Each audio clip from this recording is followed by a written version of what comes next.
ऋतधामपराजित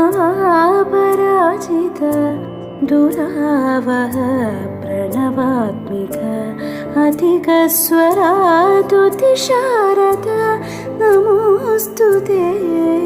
श्यामाम्बरं मुखसागरं तुलसीदलम् अतिसुन्दरम् कनकासुखं नारीवरं शुभदं माङ्गल्यं तन्तुनानेन मम जीवनहेतुना।